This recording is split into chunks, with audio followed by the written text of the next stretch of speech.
बिस्मिल्लाहिर्रहमानिर्रहीम। अस्सलाम वालेकुम स्टूडेंट्स। लेक्चर नंबर 6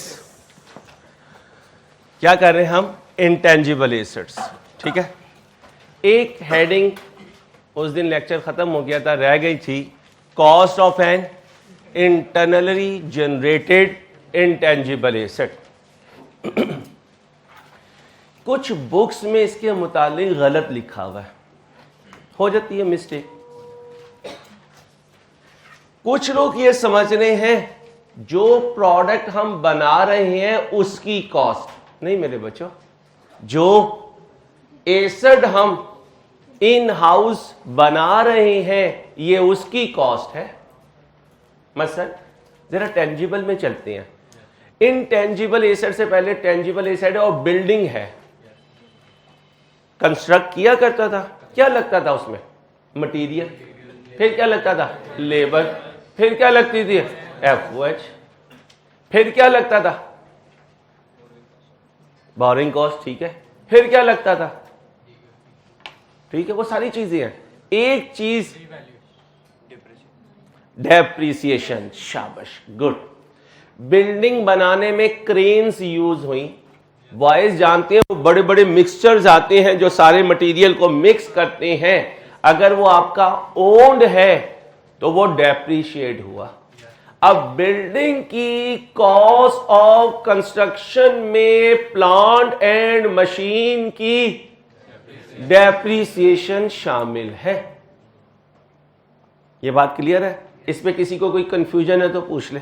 तो इसका मतलब फिक्स एसेट जब मैन्युफैक्चर होता है तो किसी और फिक्स एसेट के इस्तेमाल से मैन्युफैक्चर होता है। जो एसेट इस एसेट की मैन्युफैक्चरिंग में यूज होता है उसकी डेप्रिसिएशन इस एसेट की मैन्युफैक्चरिंग कॉस्ट का पार्ट बनती है और कैपिटलाइज होती है।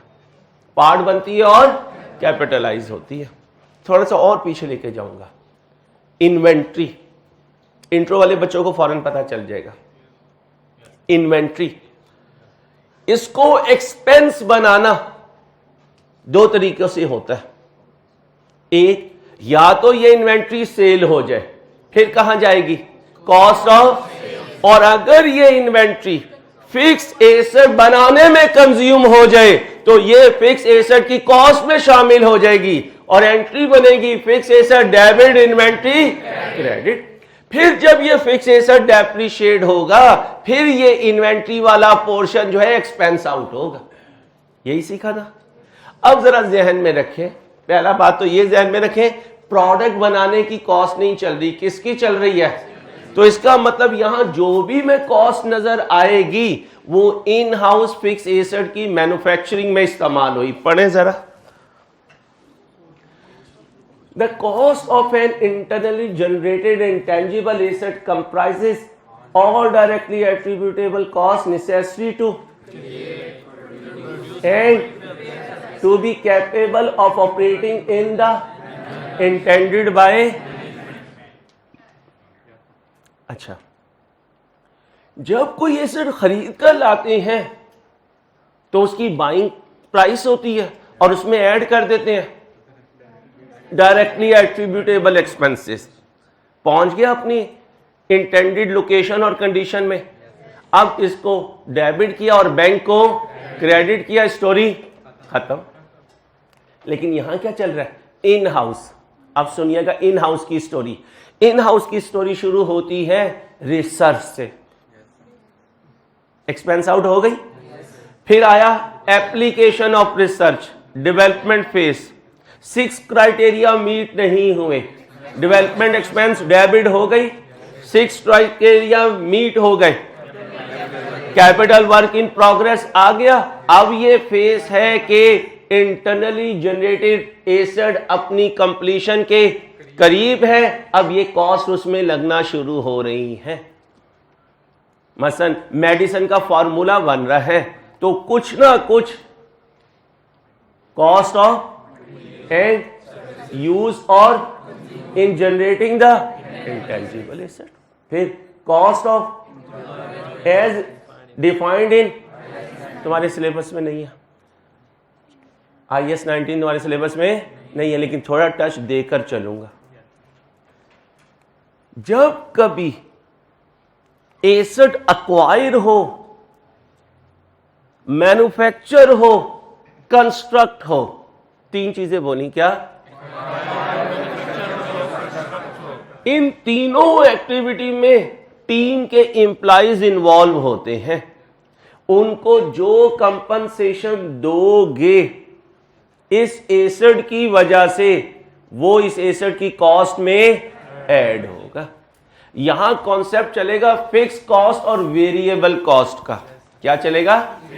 तो जब ये पॉइंट आएगा जिस जगह पे फिक्स और वेरिएबल को डिफरेंशिएट करना हुआ, इंक्रीमेंटल कॉस्ट को, उस वक्त बात करेंगे। अभी इसको छेड़ने की जरूरत नहीं है, क्योंकि जब तक तुम्हारे कॉस्ट के टीचर तुम्हें ये चीज सिखा चुके होंगे, जब मैं रिपोर्टिंग में अप्लाई करूंगा तो मुझे कॉस्ट पढ़ाने की जरूरत नहीं होगी इंशाल्लाह।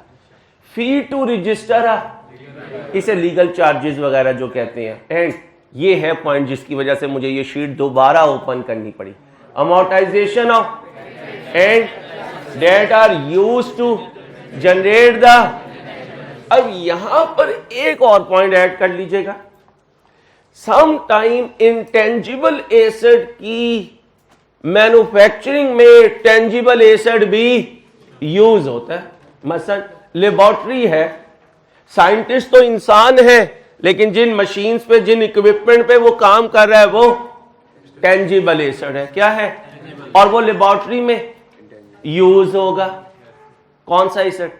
टेंजिबल। किस काम के लिए? इनटेंजिबल की डेवलपमेंट के लिए। तो यहां जब हम कहते हैं ना amortization of patent and license that are used to generate the intangible asset, तो यहां याद रखिएगा कि टेंजिबल एसेट की भी डेप्रिसिएशन शामिल है। कोई कंफ्यूजन? ये कौन सा डायरेक्टली एट्रिब्यूटेबल होंगे? आप प्रोडक्ट बनाए या ना आपने उसमें अमोर्टाइजेशन में चार्ज होना है? हाँ, जब हमने IAS 16 पढ़ा तो कुछ फिक्स एसेट्स क्या थे ऐसे जो टाइम की बेस पर डेप्रिशिएट होते हैं, और कुछ ऐसे हैं जो आउटपुट की बेस पे, आवर्स की बेस पे। इसलिए यहां बाइफर्केशन नहीं हुई। जो भी एसेट लेबोरेटरी में यूज होगा उसकी जो डेप्रिसिएशन होगी रिपोर्टिंग पर्पस के लिए इसकी कॉस्ट में ऐड होगा।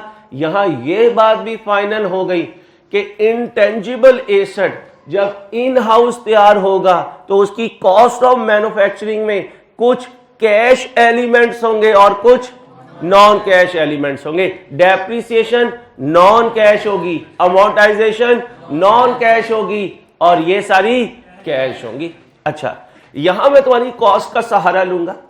इन कॉस्ट में ये जो कैश वाली हैं कुछ एलोकेटेड होंगी, कुछ अपोर्शनड होंगी। जो डायरेक्टली एट्रीब्यूट हो जाएगा वो एलोकेट होगा, जो लमसम इनकर होगा डिस्ट्रीब्यूट होगा वो अपोर्शनड होगा। ये पॉइंट कॉस्ट वाले टीचर ने बता दिया होगा, एलोकेटेड कॉस्ट, अपोर्शनड कॉस्ट। जो डायरेक्टली आइडेंटिफाई हो जाए वो एलोकेटेड कॉस्ट, और जो डिवाइड करनी पड़े वो अपोर्शन। मसलन इसी क्लास की एग्जांपल ले लेते हैं। मेरी कॉस्ट और शहरोज की कॉस्ट एलोकेटेड, बिजली की कॉस्ट इस क्लास को अपोर्शन, क्योंकि इस क्लास का कोई मीटर नहीं लगा हुआ है, लमसम बिल आएगा फिर इस क्लास को डिवाइड होगा। समझ आ गई? तो अपोर्शन कॉस्ट लमसम इनकर होती है, फिर मुख्तलिफ पार्ट्स में, मुख्तलिफ डिपार्टमेंट्स में, मुख्तलिफ एसेट्स को डिवाइड होती है। और एलोकेटेड कॉस्ट इनकर होते हुए डायरेक्टली एट्रीब्यूटेबल है। असल में जिस कॉस्ट को यहां डायरेक्टली एट्रीब्यूटेबल कहा जाता है उसे कॉस्ट अकाउंटिंग में एलोकेटेड कॉस्ट कहा जाता है। इस तरह समझ लो। रिपोर्टिंग में जो डायरेक्टली एट्रीब्यूटेबल है वो कॉस्टिंग में एलोकेटेड है। समझ आ गई बात? आगे सुने।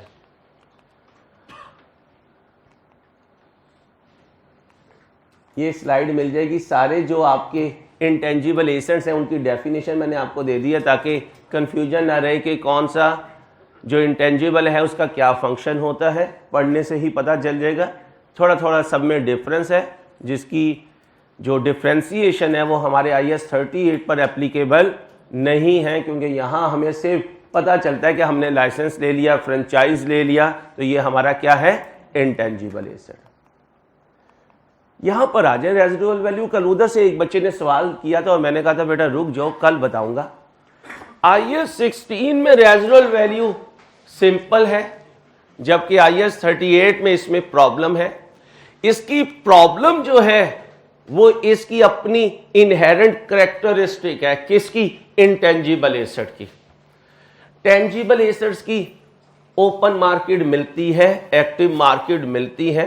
हाँ, जो बहुत बड़े प्लांट्स होते हैं आमतौर पे उसकी एक्टिव मार्केट नहीं मिलती, वो कस्टमाइज्ड होते हैं।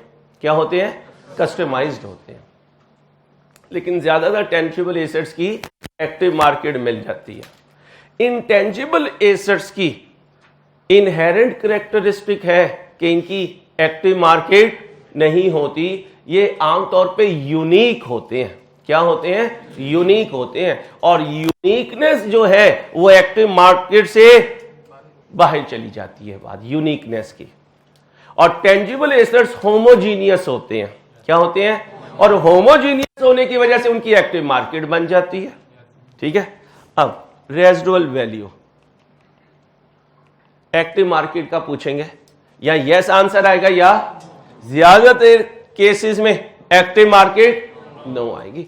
इसीलिए तो IAS 38 में रीवैल्यूएशन कम परफॉर्म होती है। क्यों? वैल्यूअर ने आना है और एसेट की क्या लगानी है? वैल्यू लगानी है। और वैल्यू टेंजिबल एसेट्स में वो मार्केट से लिया करता है, खुद इंडिपेंडेंट बेसिस पर डिटरमिन नहीं करता। इसलिए IAS 38 में जब रीवैल्यूएशन में जाऊंगा मंडे में, इंशाल्लाह आज नहीं जा सकूंगा क्योंकि पहले छोटी छोटी और बातें हैं, तो वहां पे डिस्कस करेंगे कि IAS 38 के इंटेंजिबल एसेट्स कम रीवैल्यू होते हैं। IAS 16 के almost her class of assets revalue हो रही होती है। रीजन उसकी एक्टिव मार्केट का होना और ना होना है। टेंजिबल में होती है, इनटेंजिबल में रेयर होती है।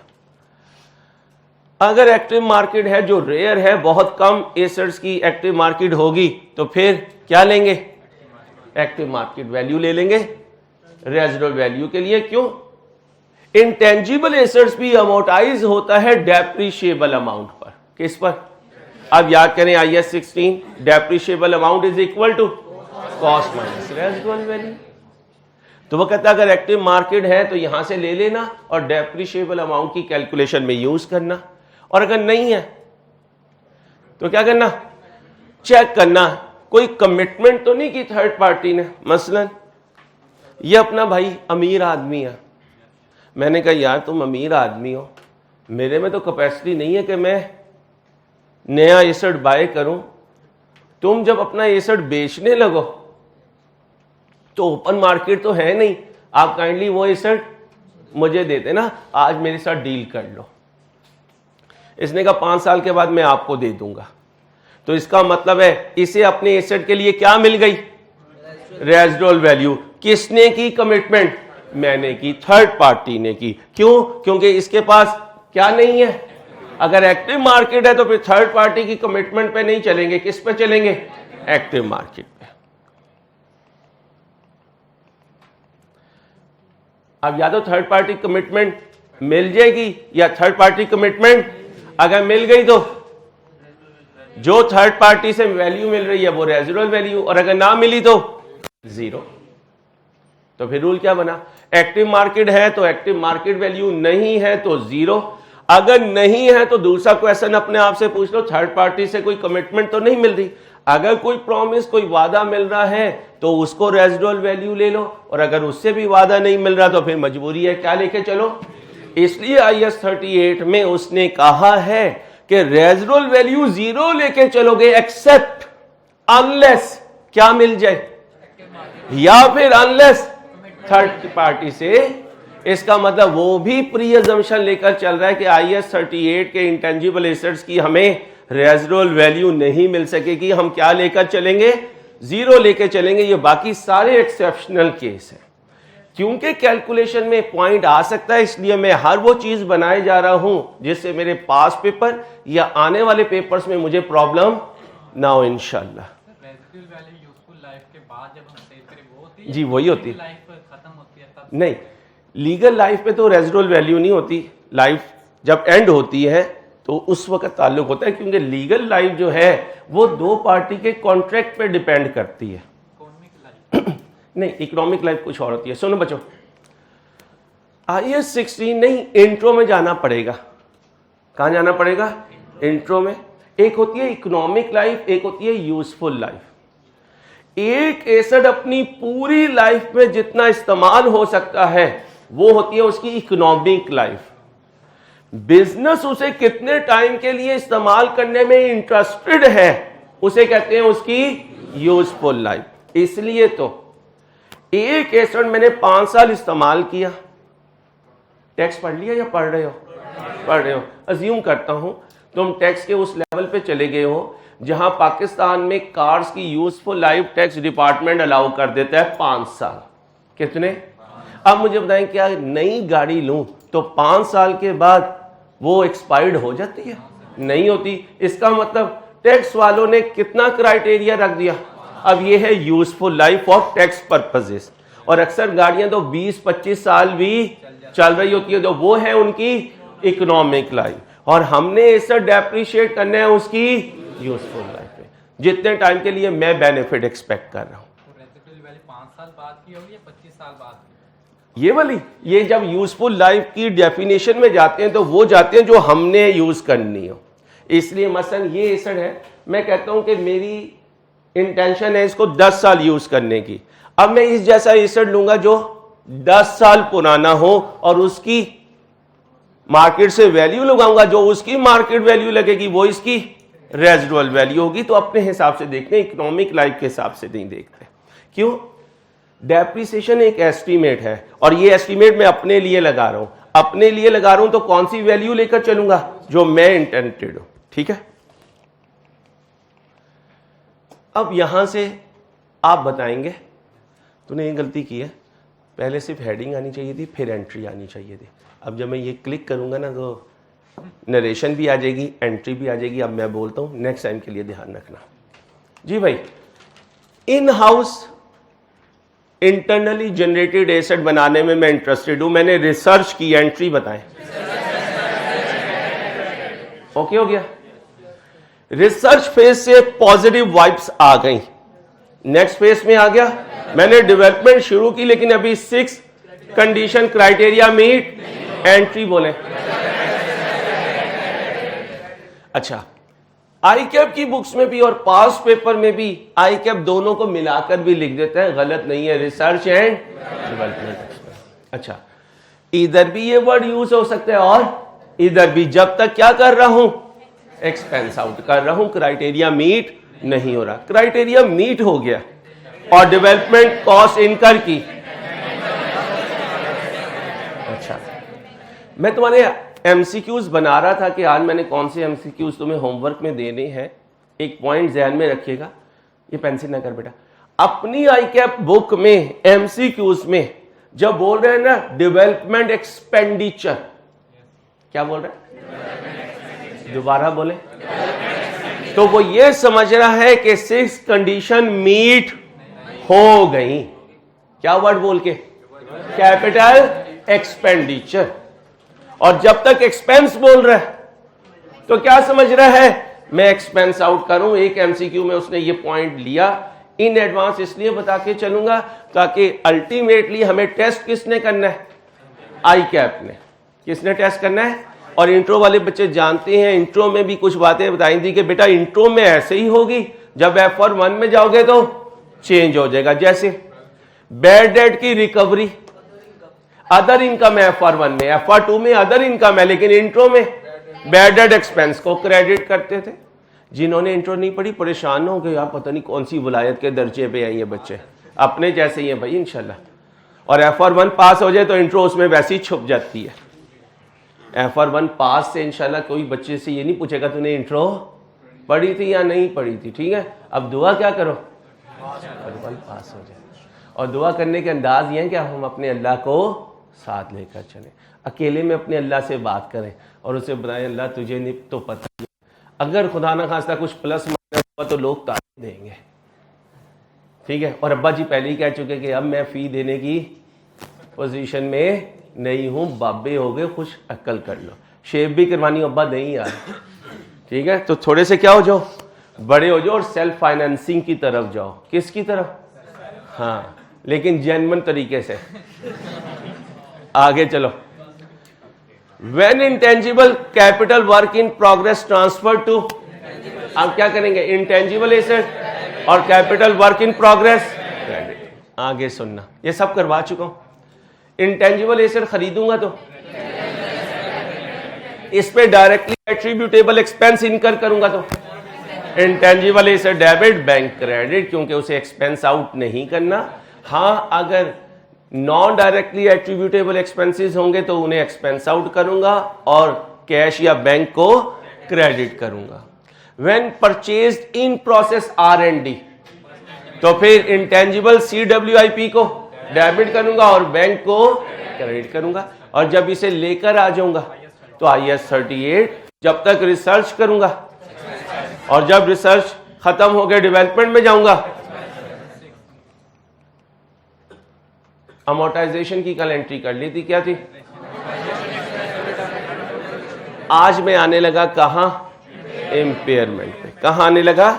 इम्पेयर। कल के होमवर्क से कुछ पूछने हैं तो पूछ ले। लास्ट वाला चले ओपन करें, इधर है स्लाइड भाई, कल के होमवर्क की ले आए जरा प्लीज। होमवर्क ओपन करें। अब डेली तकरीबन 1 से 1.5 घंटे का होमवर्क आया करेगा, वीकेंड पे 4 घंटे का होमवर्क आया करेगा, क्योंकि इतवार पूरा आपके पास फ्री होता है, उसमें से 3-1 घंटे आपने FR2 के लिए निकालने हैं, ठीक है। और डेली 2 घंटे, 1.5 घंटा यहाँ पर, 2 घंटे का होमवर्क, 3.5 घंटे डेली दें इंशाल्लाह। दूसरी अटेम्प्ट की जरूरत पेश नहीं आएगी, ठीक है। होमवर्क ओपन कर लें अपना, एग्जाम्पल 3 ओपन कर लें।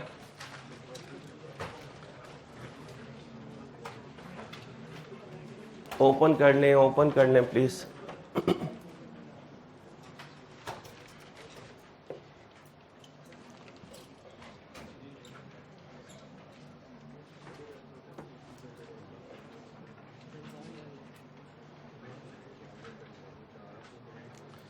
कल टेप रोल का मैच था या हार्ड बॉल का? नहीं, दूसरी इनिंग्स में।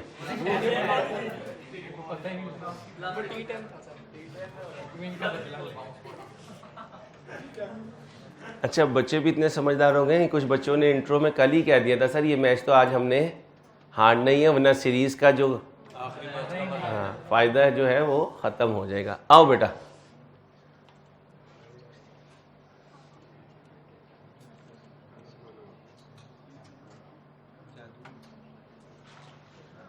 जादू तो इन्होंने किया लेकिन खालू पे। जादू वो जो सर चढ़ के बोले। जी भाई, क्या कह रहे?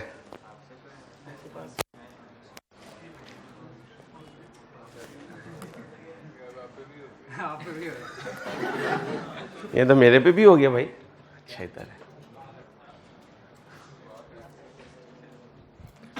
इंसान बनो, उस्ताद को भी नहीं छोड़ते हो। An entity bought a for on 1/1/17 at a cost of with an, अब ये indefinite life कॉन्ट्रैक्ट लाइफ नहीं होती, ये तो ईयर्स ऑफ बेनिफिट्स होते हैं। और अभी तक हम नहीं डिसाइड कर सके कि बेनिफिट्स कितने साल आएंगे। ये नहीं है कि हमने डिसाइड कर लिया इन्फिनिटी तक आएंगे। इसका क्या मतलब है? अभी तक हम डिसाइड नहीं कर सके। The license can be renewed at a cost of for further. अब देखें जी, 200-5600 के मुकाबले में मिनिमल है, क्योंकि स्टैंडर्ड क्या वर्ड यूज कर रहा है? मिनिमल। क्या? मिनिमल। मिनिमल है। अगर मिनिमल है तो जिस दिन मैंने ये लाइसेंस लिया उस दिन में अमोर्टाइजेशन के लिए जो आइटम एस्टिमेट कर रहा हूं उसमें एक यूजफुल लाइफ भी है। अब मैं अपनी यूजफुल लाइफ को कंपेयर करूंगा legal life versus useful life, which ever is lower. लेकिन लीगल लाइफ के लिए अगर रिन्यूअल ऑप्शन आ जाए तो लीगल लाइफ को एक सेकंड थॉट देनी पड़ती है। अगर कंसिडरेबल रिन्यूअल कॉस्ट हो तो थॉट खत्म हो गई, अगर मिनिमल कॉस्ट हो तो वो गो थ्रू हो गई। अब लीगल लाइफ बराबर होगी original life plus renewal life कितनी हो गई 7। अब 7 को कंपेयर करूंगा इनडेफिनिट से, विच एवर इज, यहां कोई वैल्यू ही नहीं है तो हमेशा क्या लिया करूंगा रिवाइज लीगल लाइफ 7 ईयर्स। रुक जाओ एफर्ट टू समुंदर है, इसको समुंदर को टच करते हुए जाना है तमाम साहिलों के साथ। याद करें कॉस्ट और NRV which ever is lower, वहां good unit damage units, damage unit की कॉस्ट भी होती थी एनआरबी भी होती थी, विच एवर इज। अक्सर क्वेश्चन में गुड यूनिट्स की एनआरबी नहीं होती थी, कॉस्ट होती थी। और मैं क्लास में बोला करता था कि बच्चों अगर एनआरबी होती भी तो कॉस्ट से ज्यादा होती, क्यों? क्योंकि गुड यूनिट्स है, गुड यूनिट्स आमतौर पे प्रॉफिट में बेचे जाते हैं। वहां लिखा करते थे NA नॉट एप्लीकेबल, और प्रिजम्पशन होती थी कि कॉस्ट कम होगी और एनआरबी ऐसे ही यहां पर इनडेफिनिट ज्यादा होगी और लीगल लाइफ कम होगी। क्लियर? क्या करना था? कैलकुलेट कॉस्ट कितनी है 5600 डिवाइड करूंगा 7 से, आंसर आएगा 800 जी। क्यों नहीं करेंगे सर? एग्जाम्पल 1 लाइन जी। सर आप पूछिए और हम ना बताएं sir. An entity purchase the license for on एक at a cost of with expected period of cash generation of, कल मैंने कहा था यूजफुल लाइफ का दूसरा नाम एक्सपेक्टेड पीरियड ऑफ। अब लाइसेंस की life, useful life, renewal cost considerable है जी, है 1600 के मुकाबले में मिनिमल नहीं कह सकते, 25% एक रीजनेबल परसेंटेज होती है। और मैंने आपको कहा आई कैप जब भी मिनिमल लाएगा एक्सट्रीम होगी, इस 1600 के मुकाबले में 20, 25, 50, 100 होगा। आप कहेंगे सर ये तो 2-3% भी नहीं बन रहा है। क्लियर भाई?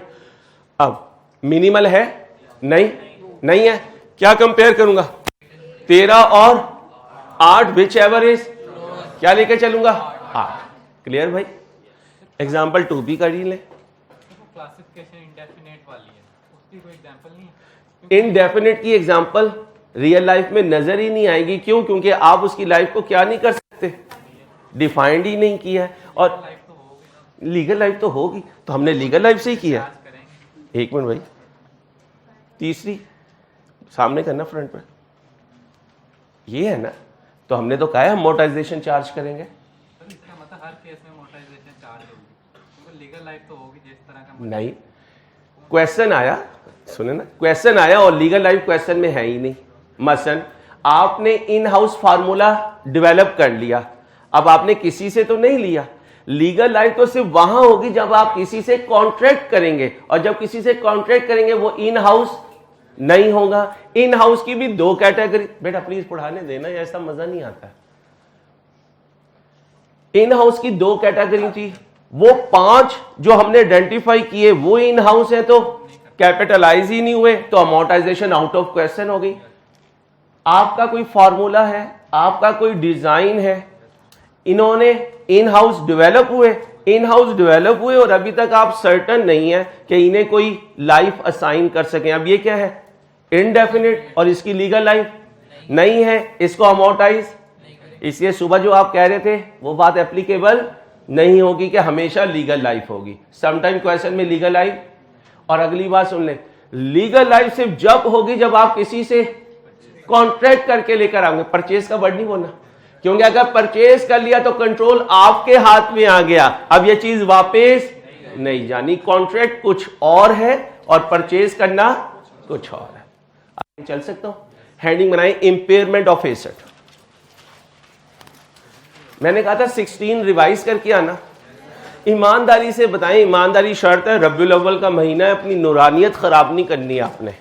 कितने बच्चों ने रिवाइज नहीं किया? सर सॉरी सर, और बड़े काम है सर अंसारी के अलावा। सर हाथ ऊपर बच्चियों, हाथ ऊपर मेरे बच्चों, हाथ थोड़ा सा ऊपर, कुछ नहीं होगा, हाथ ऊपर करें, शाबाश। ये हाल है इस कौम का। तुम समझते ही नहीं मेरा दर्द, मैं क्या तुम्हें समझाऊं, क्या करूं? नहीं मुझे तू चाहिए ही नहीं यार। तो कैसे होगा फिर FR2? इस बॉडी लैंग्वेज से होगा। अगर इसी बॉडी लैंग्वेज से चलना है तो जरा मुझे भी कह दो, मैं एम ही लगा रहता हूं यार कि यार बच्चों को पहली अटेम्प्ट में पास करवाना, फिर मैं जरा दूसरी बॉडी लैंग्वेज में आ जाऊं, तो फिर अपनी बॉडी लैंग्वेज चेंज कर लो, हो जाएगी रोज का काम। अब अगर तुम करके आए हुए होते तो मुझे 15 मिनट लगने थे, नहीं करके आए तो शायद आज पूरा भी ना हो सके। फिर जब मैं एक्स्ट्रा अनाउंसमेंट करूंगा फिर कहोगे यार जबान का कच्चा आदमी है। कुछ तीरों के रुख अपनी तरफ भी कर लेना। और बच्चियां भी नहीं पढ़ती हैं, मेरी समझ से बाला तरह क्या हो गया यार। मैच देखने गई हुई थी नहीं, तो आइंदा पढ़ना है बच्चियों प्लीज। अब सुनो, हेडिंग बनाओ, impairment loss. Impairment loss.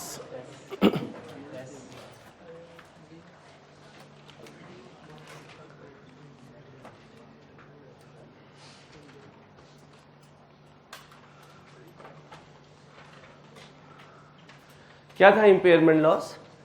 An impairment loss is the amount by which the carrying amount of an exceeds its, what do you mean by carrying amount? बड़े हो गए, अब क्या हो गए? बड़े हो गए। और ये जो कह रहे हैं ना कॉस्ट माइनस अक्यूमुलेटेड अमोर्टाइजेशन, ये वही छोटों वाली बात ही है।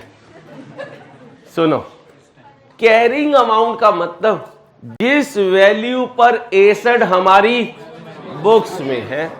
कोई यार तू भी, इसमें क्या फर्क है अंसारी? सुनना, intangible asset capital work in progress, ये हमारी बुक्स में किसी वैल्यू पर होगा, बैलेंस शीट में होगा, एसेट में होगा, नॉन करंट एसेट में होगा। अब मैं इसको ये कहूंगा कि ये इसकी कैरिंग वैल्यू है, ये नहीं कह सकता ये इसकी WDV है। क्यों? क्योंकि इसे तो अभी अमोर्टाइज करना शुरू ही नहीं किया। ओके हो गया। अब MCQs में ये छोटे छोटे पॉइंट ही पकड़ता है वो। तो कैरिंग वैल्यू का मतलब जिस वैल्यू पर अकाउंट्स में रिकॉर्ड हुआ हुआ है, इस वक्त जहां स्टैंड कर रहा है वो इसकी कैरिंग वैल्यू है। और इसे कंपेयर करना होता है रिकवरेबल अमाउंट। अब जाओ वापस FR1 में चले गए, रिकवरेबल अमाउंट बताओ।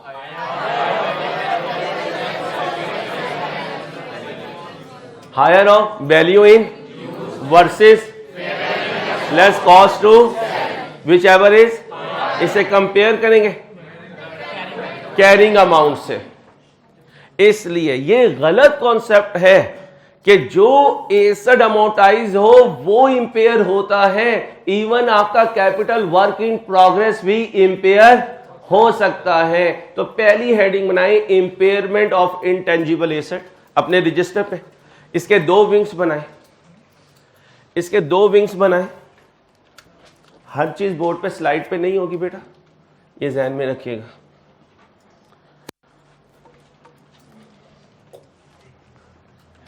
बेटा बातें नहीं, प्लीज पढ़ाने दे यार।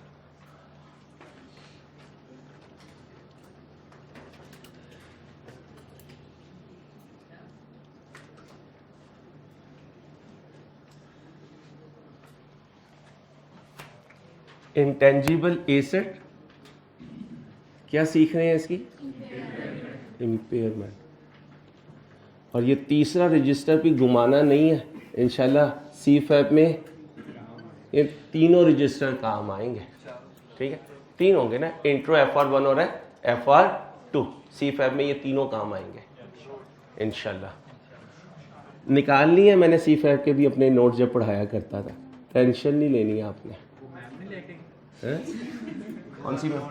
नहीं, वो कंप्यूटर की चीजें लेके गई हैं, जो इधर या घर में था वो मेरी घरवाली ने संभाला हुआ है भाई।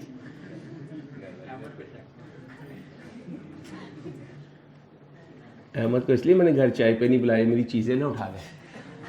सुनो भाई, इंपेयरमेंट ऑफ इंटेंजिबल एसेट कभी होगा। इंटेंजिबल कौन सा भाई? इंटेंजिबल कौन सा? CWIP। और कभी क्या होगा? Simple intangible. दोनों का फर्क क्लियर है ना? अब सुनो, इस भाई की कैरिंग वैल्यू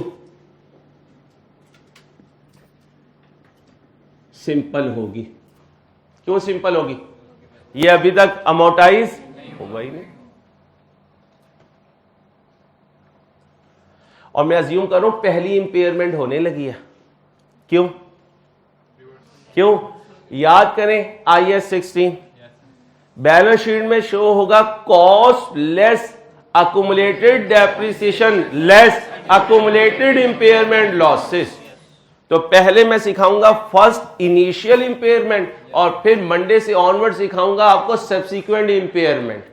इसलिए इसका मतलब है कि पहले कोई इंपेयरमेंट बुक्स में नहीं पड़ी हुई है और इसको तो अमोर्टाइज भी नहीं किया, तो इसकी जो कैरिंग वैल्यू है वो सिंपल है।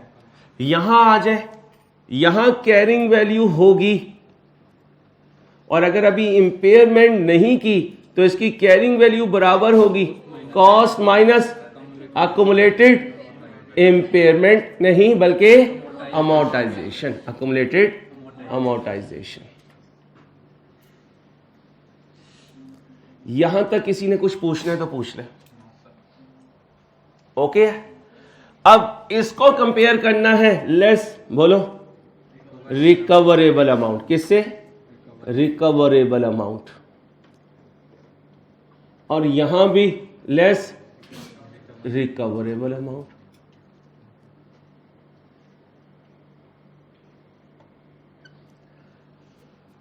अब उल्ट हो जाएगा।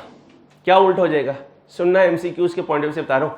इसकी कैरिंग वैल्यू सिंपल है लेकिन इसकी रिकवरेबल अमाउंट टेक्निकल है। क्यों? क्यों? अभी ये इनकम्प्लीट है। इनकम्प्लीट है तो अभी यूज होने से दूर है। जो चीज यूज होने से दूर है उसकी वैल्यू इन यूज डिटरमिन करना भी मुश्किल होगा, मुश्किल होगा। उसकी फेयर वैल्यू डिटरमिन करना मुश्किल होगा, उसकी वैल्यू इन यूज डिटरमिन करना मुश्किल होगा, क्योंकि वैल्यू इन यूज क्या है?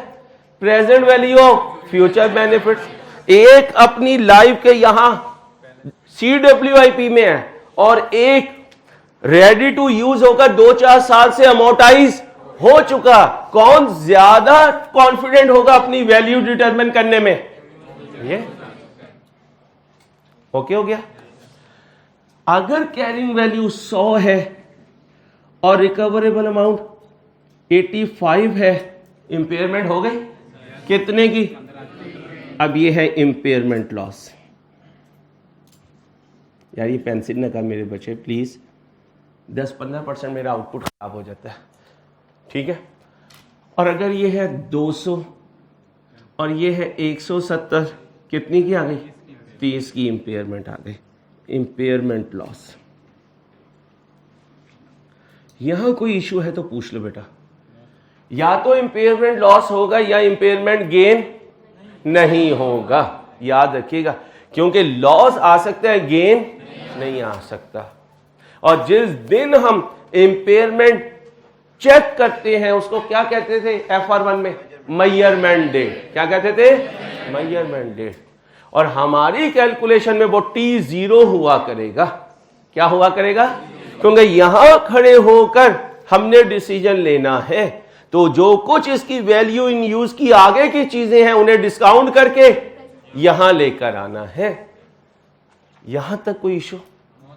अच्छा, अब थोड़ा सा सब मिलके रिकॉल करते हैं। FR1 का एक पेज राइस की बुक से गो थ्रू किया था। इसे शामिल करना, इसे शामिल ना करना, लीज पेमेंट शामिल, इंटरेस्ट शामिल, डेप्रिसिएशन शामिल, अमोर्टाइजेशन शामिल नहीं करना। पुरानी कोई लायबिलिटी रिकॉग्नाइज हो चुकी उसको पे कर रहे हो, नहीं करना। वैल्यू इन यूज, ध्यान से, value in use policy based profit figures होती हैं या कैश फिगर्स? कैश फिगर्स होती हैं। और ये तुम्हें MFA के टीचर सिखाएंगे जब वो तुम्हें इन्वेस्टमेंट अप्रेजल बनाना सिखाएंगे। क्या? Investment appraisal. कोई बच्चा MFA पढ़ रहा हो? शुरू कर दिया है इन्वेस्टमेंट अप्रेजल, NPV कैलकुलेशन? अभी नहीं किया? वही चैप्टर पे बैक वगैरह कर रहे हो? चलो अब सुनो भाई, ये तो है कि सर अगर हमें डाटा दे दिया, सर अंसारी ये भी तो हो सकता है वो हमें डाटा ना दे, नहीं देगा तो मैं एग्जाम्पल करवाऊंगा। लिखो एग्जाम्पल, बोलना नहीं है, मैं 2 दफा बोलूंगा फिर खुद ही जवाब दूंगा अपने आप को। भूल गए ना, ये बताओ डिस्काउंट रेट कौन सा लेते थे? सही है, सही है, लेकिन फिर भी रिवाइज करके आया करो जब मैं कहूं, ठीक है? रोज का काम रोज करना है please.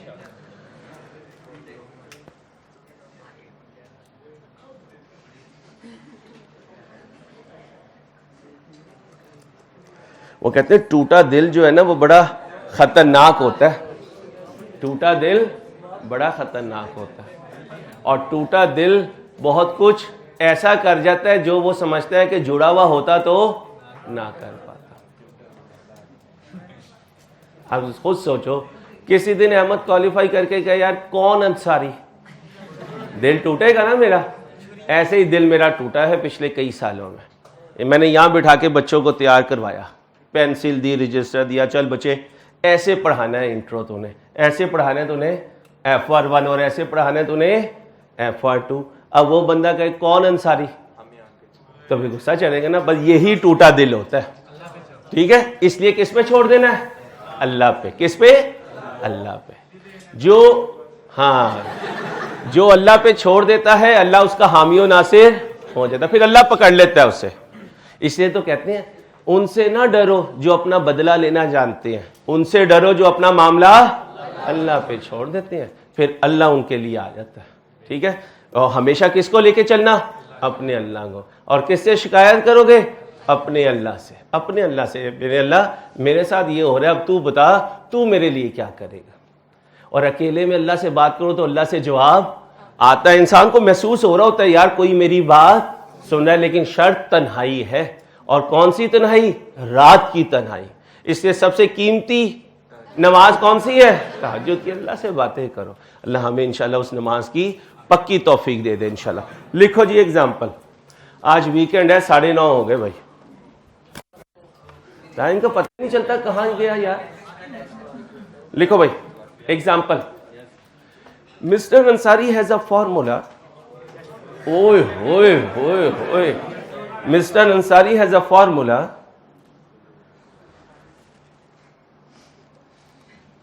to give CFAP tips to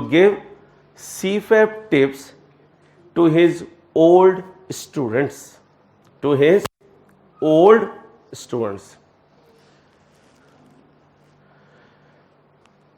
This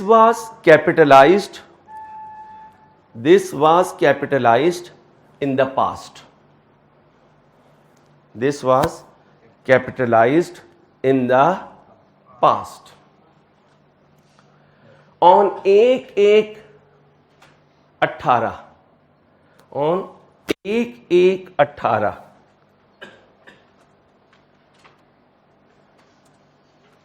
this formula is appearing in the books. This formula is appearing in the books. कितने पे रखे? 200 रुपए पे रख लो।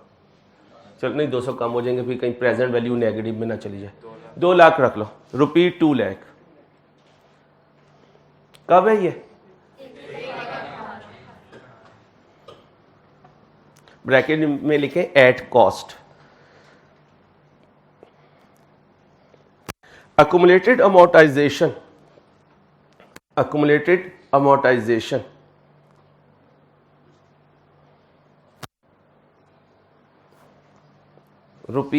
₹40,000.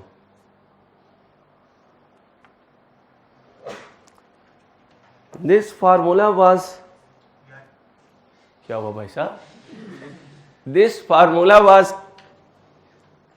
capitalized on.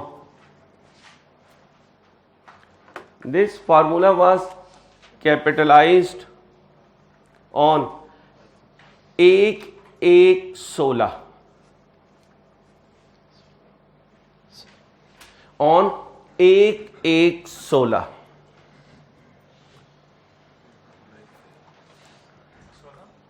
एक 1/16। और बोले ना, मेरा क्वेश्चन जो मैं बना रहा होता हूँ ना वो रील खराब हो जाती है। On 31/12/18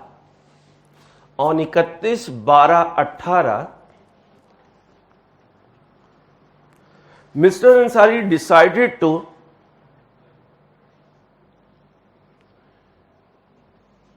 put this intangible asset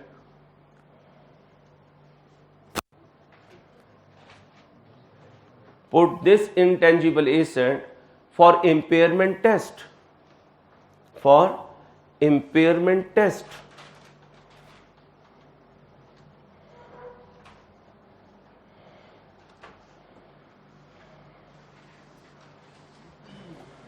छोटा सा बनाते हैं ताकि काम कंप्लीट हो जाए। एक्सपेक्टेड नेट कैश इनफ्लोस, चले नहीं नेट को काट दें, expected operating cash inflows, net काट दें, expected operating cash inflows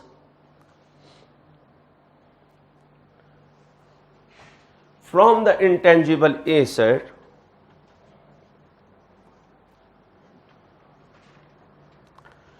for the upcoming 3 years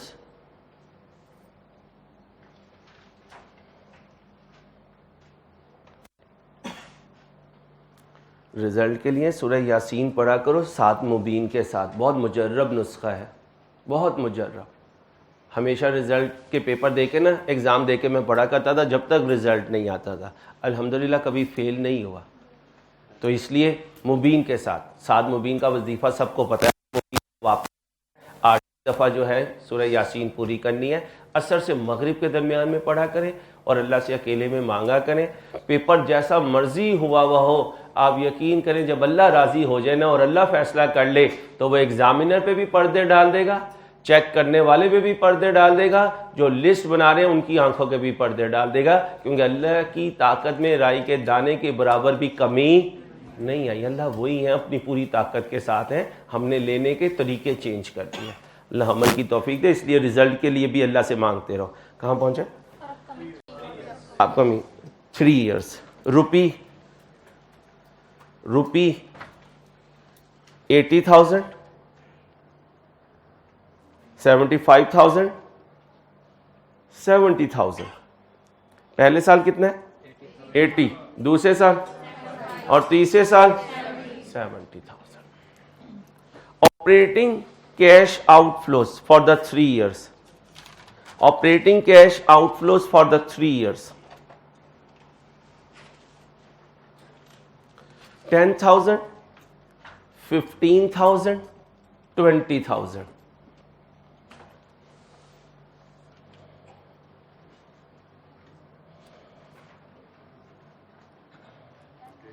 $10, $15 और 20। Pre tax discount rate 10%। Pre tax discount rate 10%।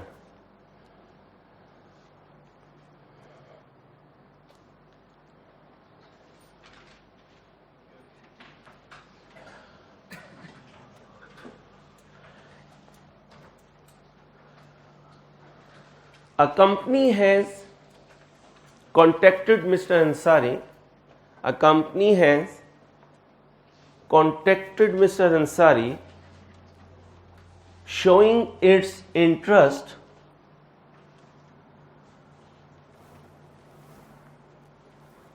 in accounting formula buying. In accounting formula buying.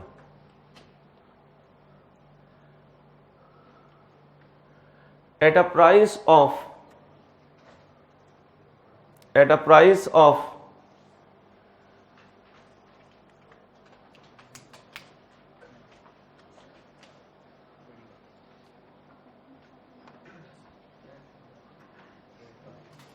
खामोश, at a price of rupee 1,10,000, at a price of rupee 1,10,000,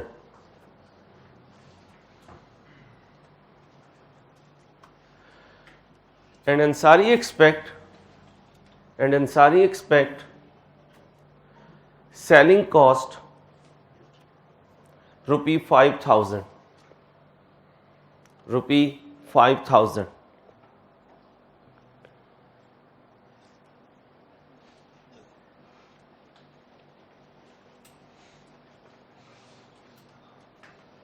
Required. Calculate and generalize. Calculate and generalize impairment loss, if any. Calculate and generalize impairment loss, बोले if any. यहां पहुंचने से पहले मेरी कुछ बात सुनोगे, फिर जाएंगे एग्जाम्पल पे. रुक जाएं, अभी एग्जाम्पल तो लिखवा दी मैंने आपको. पहले मेरी बात सुने ताकि टाइम खत्म हो जाए तो क्वेश्चन रहता हो, हमारा कॉन्सेप्ट हो चुका हो. सॉल्यूशन तो हम आपको ग्रुप में भी दे देंगे. फिर वही प्रॉब्लम, क्या इंपेयरमेंट के लिए क्या चेक करोगे? लाइफ इनडेफिनिट है या फिनिट है? फिनिट है या इनडेफिनिट है? ठीक है. अगर इनडेफिनिट है, impairment test will be perform compulsory, must है. क्यों? क्योंकि ये अमोर्टाइज नहीं हो रहा होता. क्या नहीं हो रहा होता है? अच्छा, जब अमोर्टाइज नहीं होगा तो क्या रिस्क है? सर अंसारी बहुत बड़ा रिस्क है. आपने एक वैल्यू पे उसे रखा हुआ है और उसी वैल्यू पे बुक्स में रिकॉर्ड आई जा रहा है. अब हिस्टोरिकल फिगर 10 साल पुरानी है और आप सुकून से बैठे हुए कि भाई ये फिगर ही है इसकी कैरिंग वैल्यू, तो वो कहता है यहां रिस्क ज्यादा है कि कहीं आपकी financial statements true and fair view से बाहर ना निकल जाए या करंट मार्केट वैल्यू से डाइवर्ट ना हो जाए. क्या ना हो जाए? करंट मार्केट वैल्यू से. ऐसा अक्सर ये गांव के लोगों के साथ होता है, आप लोगों के साथ, दूसरे शहरों से जो आए हुए हैं. आप इधर आए, पीछे पेरेंट्स भी इधर आ गए, उधर आपकी कोई जमीन कोई बिल्डिंग थी, आपको अंदाजा ही कुछ नहीं. 10 साल तक आप वापस नहीं गए. कजन आया, उसने कहा चाचू ये 4 लाख ले लो, वो जो आपकी दुकान है ना वो मुझे दे दो. अब्बा जी ने कहा यार मैंने तो 2 लाख की ली थी, 4 लाख दे रहा है, भतीजा बहुत ही नेक है. अब्बा जी ने कहा कहाँ साइन कर लिया? साइन किया, 4 लाख लिए. आपका वहां विजिट हो गया, इसके हासिलपुर जाना था, बस में सब नहीं जाना है, तो वहां पे रास्ते में तुम्हारा गांव पड़ा, तो उतरे तो तुमने देखा नक्शा ही बदला हुआ. अपनी शॉप पे गए तो वो प्लाजा बन चुका है. पूछा यार ये किसकी है? वो आपके भतीजे की है. कितने की ली? उसने 40 करोड़ की ली आपके अब्बा जी से. कितने के? 4 लाख. और आज उसकी वैल्यू 40 करोड़. ये भी हो सकता है, और खुदा ना खासा रिवर्स भी हो सकता है अगर शबाज शरीफ भाई को नजर आ गई तो. ठीक है, तो और पॉसिबिलिटीज आर देयर. इसलिए यहां इंपेयरमेंट बहुत जरूरी है. इसलिए क्या कर दिया? कंपल्सरी कर दिया. यहां इतना मसला नहीं है. क्यों नहीं है? आप मंथली, वीकली, ईयरली अमोर्टाइज करते जा रहे हैं. जब अमोर्टाइज करते जा रहे हैं तो ग्रेजुअली इसकी WD भी कम होती जा रही है. यहां वो कहता है कि आपने इंपेयरमेंट करनी है जब आपको इंडिकेशन हो. अब याद करो, FR1 एक्सटर्नल फैक्टर्स और ये सारी चीजें वहां की है. ऑल्दो वो पूरा स्टैंडर्ड यहां एप्लीकेबल नहीं है, टच जरूर आ सकता है.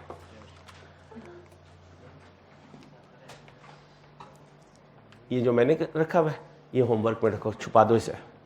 चलो जी सॉल्व करो, सॉल्व करो जल्दी से, सॉल्व करें. स्टूडेंट जरा देखें. Mister Ansari has a formula to give CFAP tips to his old students. This was capitalised in past on 1-1-16 है बेटा. नहीं इधर भी 1-1-16 है ना, वो लिखने में थोड़ा प्रॉब्लम हुआ. This formula is appearing in the books 2 lakh at cost on 1-1-18. यहां लिखें ऑन 1-1-18. बुक्स में 1-1-18 को कितनी कॉस्ट नजर आ रही है, लेकिन कैपिटलाइज कब किया था? Accumulated amortisation ₹40,000. ये भी कब की होगी? 1-1-18. 1-1 यानी कैपिटलाइज किया 1-1-16 को. आज जिस साल में खड़ा हूं उस दिन कॉस्ट का BD 2 लाख, अक्यूमुलेटेड अमोर्टाइजेशन का BD 40,000. अब चाहे ये लाइन काट दें जो बाद में है, this formula was capitalised on 1-1-16 क्योंकि ये डुप्लीकेशन हो जाएगी। आगे पढ़ रहा हूं, देखने कोई गलती ना हुई हो। On 31/12/18 mister Ansari decided to put this intangible asset for impairment test. ठीक है, expected cash inflows from the intangible asset for the upcoming 3 years 80,000, 75,000, 70,000। Okay. Operating cash outflows for the 3 years 10, 15, 20। Okay. Pre tax discount rate 10%। Okay. Company has, क्या लिखा है, a company has contacted Mr. Ansari showing its interest in formula buying at a price of, बोले at a price of, अच्छा, क्यों मैंने इसके साथ date नहीं लिखी? इंप्लाइड होता है कि ये किस वक्त की बात करना है, जिस दिन इंपेयरमेंट टेस्ट लगा रहा हूं, मेजरमेंट डेट, और वो क्या है 31/12/18। और अंसारी एक्सपेक्ट कर रहा है कि इसकी सेलिंग कॉस्ट कितनी होगी 5,000। ठीक है भाई, कीप इट अप। क्या 50 है, 50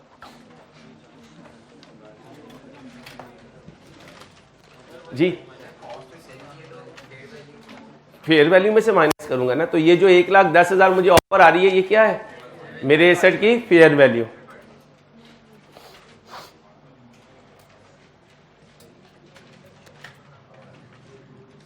बेटा बातें नहीं प्लीज, एक तो वैसे ही नहीं पढ़ते, बाकी तुम बातें में टाइम आप पूरा कर देते हो। WDV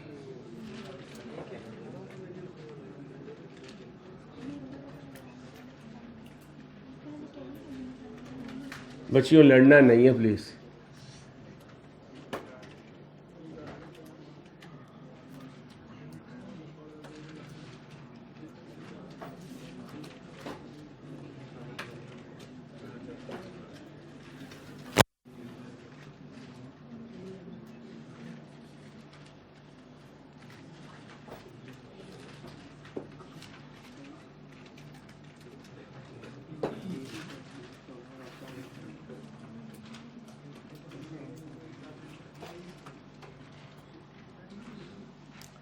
बातें नहीं,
जी क्या बेटा, future sale price disposal value जी नहीं होगी तो जीरो हो जाएगी बेटा।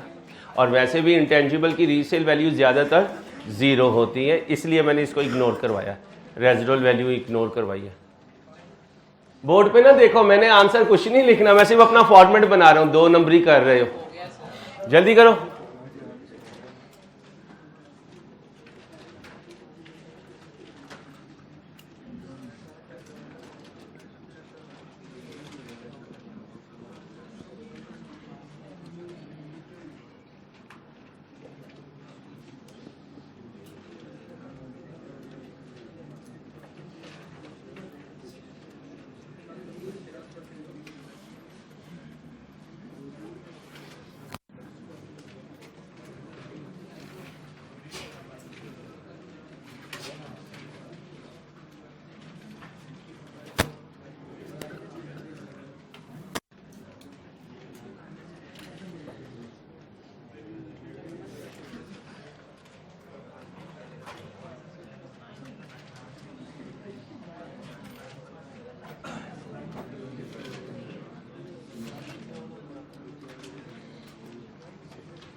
अब कल है मैच।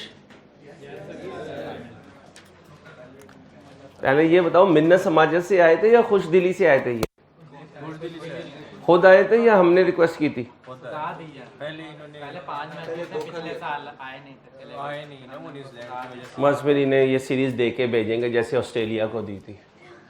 चलो तैयार हो जाओ गम के लिए। ना तो मंडे को प्लान। इसका मतलब मैं वो बैल हूँ जिसने यानी कि ज़िबा होना ही होना है ना। वो पहलवान वाली सुनी हुई है ना? नहीं सुनी? 2 पहलवान खाने में जाने लगे, एक बैल खड़ा था। एक कहता है अगर मैं जीत गया ना तो आज इसे ज़िबा करूँगा।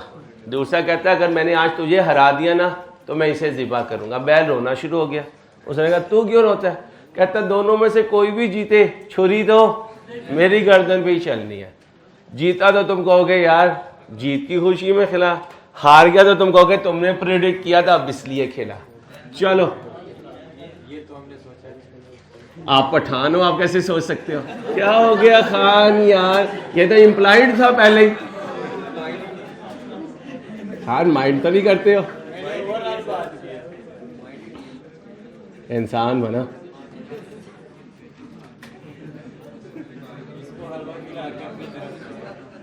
ये तो 1 मिनट का है, 2 जलेबियों में इसने बिक जाना है।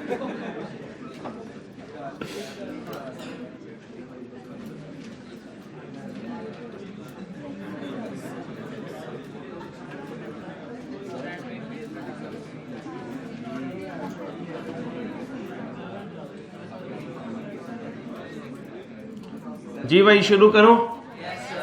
चलो आओ बेटा, एक्सक्यूज मी, इधर आओ। सबसे पहले क्या चाहिए? कब की? अभी कहां खड़ा था? 1/18 पे। इधर आओ, कॉस्ट कितनी होगी 31/12/18 पे? 2 लाख। अब सुनना, 31/12/18 की अक्यूमुलेटेड अमोर्टाइजेशन चाहिए। साल के शुरू में कितनी है? कितने सालों की? तो फिर 1 साल की कितनी हुई? इस पे किसी को कंफ्यूजन हो? 20,000। इसको मैं कह देता हूं वर्किंग 1.1 ताकि कभी रिवाइज करें तो परेशान ना हो। 40,000 डिवाइडेड बाय 2 कितना आया? जी भाई अक्यूमुलेटेड डेप्रिसिएशन सॉरी अमोर्टाइजेशन। अच्छा भाई IAS 16 इतना हमारे असाब पे हावी हुआ है कि अमोर्टाइजेशन कम ही बोला जाता है। अक्सर स्लिप होती है टंग किस पर? आपने इम्प्लाइड रखना कि अमोर्टाइजेशन की बात कर रहे हैं। -60 कितना आया? 1 लाख। अब ये क्या है? 1,40,000। WDV carrying value 1 lakh. अब क्या चाहिए? क्या होगी? हायर ऑफ फेयर वैल्यू बताएं। कॉस्ट टू सेल बताएं। कितना बना? 1 लाख। अब क्या चाहिए? Operating inflow. ये देखें, इसे कहते हैं मेजरमेंट डेट। ये क्या है? तो फिर यहां कौन सा साल आएगा? यहां क्या आएगा? और यहां क्या आएगा? कोई टेंशन? ईयर 1 का इनफ्लो, ईयर 2 का, ईयर 3 का।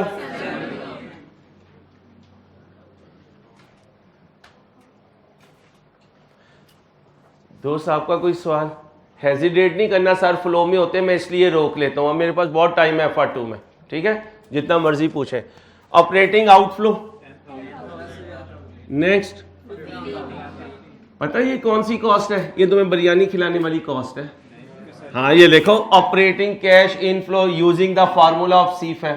चलो आगे, कितना आया जी मेरे दोस्तों? नेक्स्ट नेक्स्ट क्या चाहिए मुझे?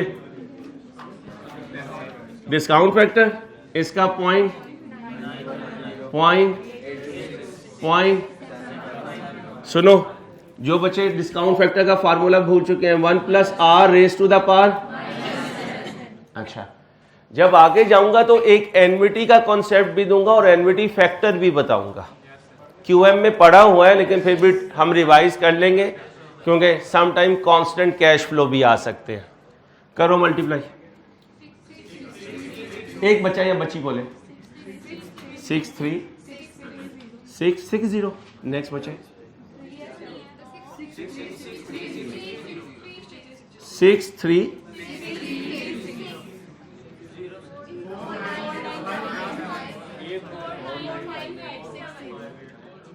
बाकी चुप हो जो बता रही है एक बच्ची। आगे 3755। 2 4 5 रुपए बड़े हो गए हो, माफ कर दिया करो मुझे, ठीक है। करो नेट। 15078। बच्चियों प्लीज मेरे बच्चों, तुम भी बड़ी हो गई हो। तुम कहती हो वो बड़े हो गए, हम अभी छोटी हैं, तुम भी बड़ी हो गई। अब नहीं बोलना, बोल बेटा। 740। चलो बस, ये क्या आ गई? हेलो, कितना आया? 15074 विच एवर इज, क्या आया? 150। ये आई रिकवरेबल अमाउंट कितनी है? 150,740। हुई इंपेयरमेंट? कोई इंपेयरमेंट नहीं। चलो इंपेयरमेंट नहीं हुई, इंपेयरमेंट की एंट्री लिखाऊंगा। हाँ, ये ना हो कि 00 लिख के एंट्री लिख के आ रहे हो, ठीक है, शाबाश। ये मैंने कौन से एसेट की इंपेयरमेंट सिखाई? जो इन यूज आ चुका, जो रेडी टू यूज हुआ पिछले 2 साल पहले और अब वो ऑपरेशंस में है। तो ऐसा भी तो हो सकता है कि पेपर में इंपेयरमेंट आ जाए CWIP की। किसकी? करें भाई एग्जाम, हेडिंग बनाए, इंपेयरमेंट ऑफ CWIP। करें ध्यान से।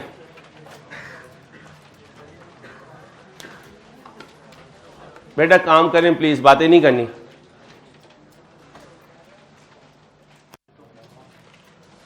हाँ, होमवर्क इधर है, इंशाल्लाह शाम में दूंगा, तू टेंशन ना लिया कर मेरी जान।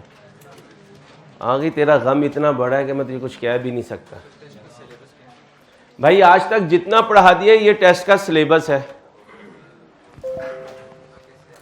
और अगर किसी ने मैनेजमेंट को बाहर जाके कहा ना कि वो इस वीक भी टेस्ट ले रहा है तो मैंने छोड़ना नहीं है तुम्हें, ठीक है। चलो करो। नहीं, मैं नहीं आजकल मैनेजमेंट में हूँ, आजकल सिर्फ टीचिंग। मैनेजमेंट अदनान साहब कर रहे हैं, एग्जाम प्रिंसिपल भी वही चल रहे हैं, मैं सिर्फ खादिम आपका। एग्जाम्पल 20 मैंने अगर असल में ना अगले एक अटेम्प्ट के बाद ना CFAP भी शुरू करना है अपना, तो इसलिए मैंने मैनेजमेंट से एक्सक्यूज कर लिया, इनसे पढ़ाने दो ज़रा। चलो है कैश इनफ्लो, बड़ा अल्लाह का बड़ा करम है यार। तुम्हारी बच्चों की दुआएं चाहिए, अल्लाह ने बहुत सुकून से रखा है अल्हम्दुलिल्लाह। मैं दुआ क्या करें कभी किसी का देना ना हो मार्केट का, हमेशा जो है सेशन एंड हो तो मार्केट क्लियर हो, बस ये मेरी दुआ होती है अल्लाह पाक, मार्केट में कभी किसी को देना ना हो। A company started research and development on developing a formula. अब तुम एक फार्मूला ड्राइव करने की कोशिश करो जिससे तुम्हारी नींदें कुछ कम हो जाए, क्योंकि माशाल्लाह आज सोओगे तो कल उठोगे, ठीक है। Details of cost incurred are as follow. कहां पर हूं? रिसर्च एंड डेवलपमेंट में 31/12/18 तक ये इनकर किया, 31/12/19 तक। अच्छा, जो ओरिजिनल एग्जाम्पल होती है उसमें ये नहीं लिखा जाता, इंप्लाइड होगा कि सर ने 31/12/18 लिखा और ऊपर सिर्फ ईयर लिखा तो ये पूरे साल का खर्चा है। अभी क्योंकि पहली एग्जाम्पल है मैंने साल लिख दिया है। 31/10/18 को इस साल और इस साल recording criteria for capitalization of was met. इसके 2 हिस्से करूंगा? नहीं करूंगा? नहीं, ये कह रहा भाई, कह रहे नहीं करूंगा।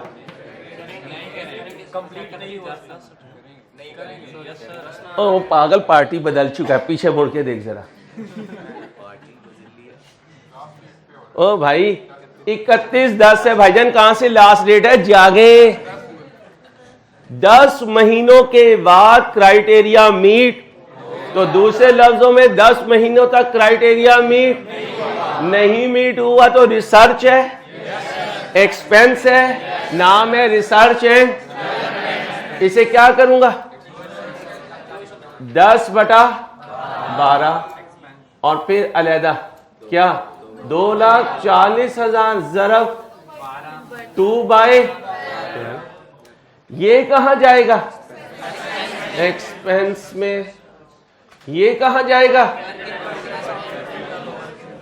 Capital work in. और अगर तुमने कहीं परसों टेस्ट में ये केयरलेस मिस्टेक्स की ना, तो मैंने ऊपर टेस्ट रूम में ही आ जाना। ठीक है भाईजान?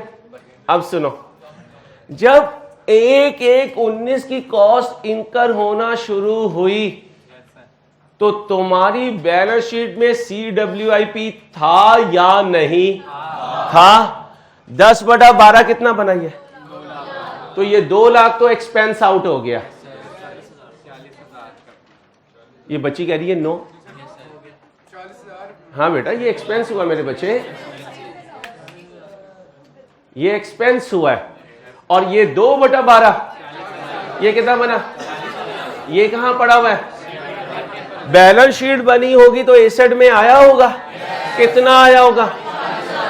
31/12/18 को जो CWIP का क्लोजिंग है वो 1/1/19 को CWIP का ओपनिंग बना होगा और अमोटाइज हो गया होगा।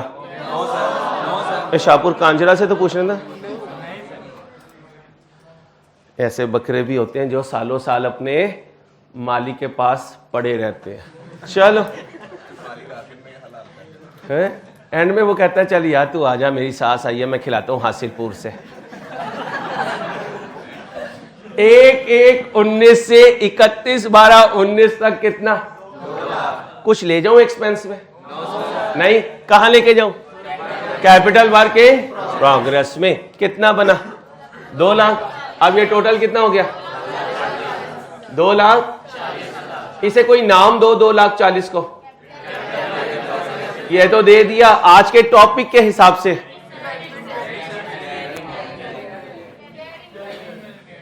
ओके, तो कैरिंग वैल्यू ऐसे भी आ सकती है और कैरिंग वैल्यू, कोई कंफ्यूजन? हां, इस कैरिंग वैल्यू का वैल्यू इन यूज डिटरमिन करना मुश्किल काम होता है। ये मुश्किल होता है, लेकिन ये हमारा काम नहीं है। हमें ये सारी फिगर्स अवेलेबल होंगी। अब सुने भाई, 2 मेजरमेंट डेट नहीं कहता 31/12/18 को चेक करो, 31/12 क्या चेक कर? इंपेयरमेंट। कैसे पता चला ये इंपेयरमेंट का क्वेश्चन है? रिकवरेबल अमाउंट से पता चला। अब अगर लॉस हुआ तो एंट्री करूंगा, लॉस नहीं हुआ तो स्किप करूंगा। आओ जी 31/12/18 पे कितनी है रिकवरेबल अमाउंट और कैरिंग वैल्यू? इंपेयरमेंट लॉस कब होता है? रिकवरेबल अमाउंट लेस हो। ओके, लिखो रूल्स ऑफ इंपेयरमेंट। बेटा बातें नहीं पढ़ाने दे यार प्लीज, 5 मिनट रह गए प्लीज यार।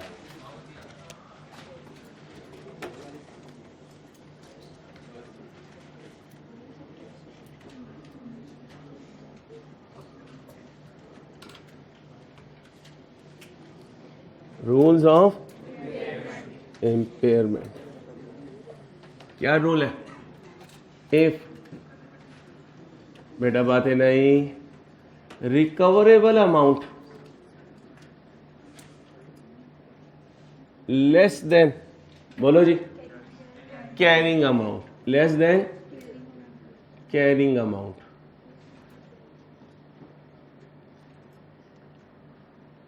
इंपेयरमेंट होगी, टिक लगा दो।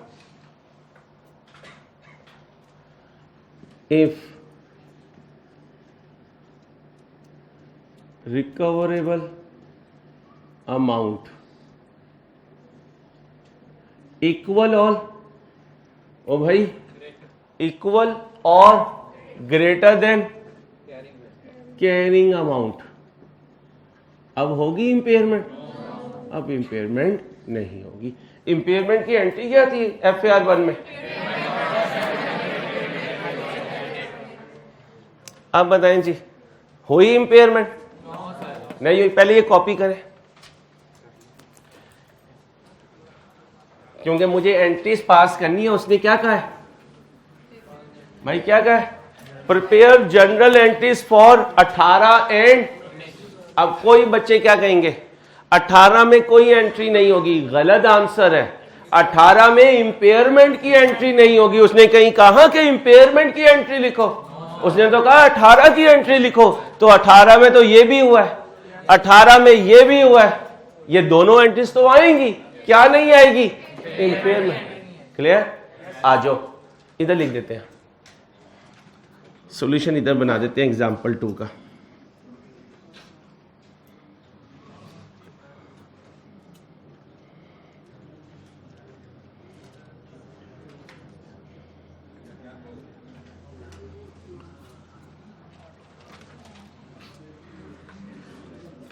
किसी ने 100 रुपए कमाने हैं। ये बच्चा मुझे आइडेंटिफाई करते हैं जो चुप नहीं हो रहा। पहले मैं मक्खी के 100 रुपए दिया करता था, अब मैं मक्खे के 100 रुपए दूंगा। चलो आओ 2018 क्या करूं? इंसान बनो। रिसर्च एक्सपेंस डेबिट और बैंक क्रेडिट कितने से? 2 लाख। कैलकुलेशन वहां से देख लेना, मैंने कर दी है। ये अंग्रेज जो है ना, काठा अंग्रेज, ये इंसान बने। इसके बाद intangible asset debit, intangible asset और ब्रैकेट में क्या लिखोगे? CWIP। और बैंक कितने से? 40,000। इंपेयरमेंट की एंट्री पास कर दो। याद दिहानी के लिए लिख देता हूं नो इंपेयरमेंट। क्यों नहीं है? कैरिंग अमाउंट बताएं। Carrying amount 40,000। Recoverable amount, recoverable amount 1 lakh. Okay हो गया। अब 2019 में आओ, क्या करूं? Intangible capital work in progress debit कितने से? कितने का खर्चा किया? 2 लाख का। और बैंक क्रेडिट 2 लाख। अच्छा, कुछ बच्चे कंफ्यूज हो रहे होंगे, ये 40,000 इसने यहां क्यों नहीं रिकॉर्ड किया? इसलिए ऑलरेडी रिकॉर्डेड है। अच्छा, इसको और इसको एक लेजर में शो करता रहूंगा। जब ये रेडी टू यूज होगा तो इंटेंजिबल को डेबिट कर दूंगा और CWIP को ओके।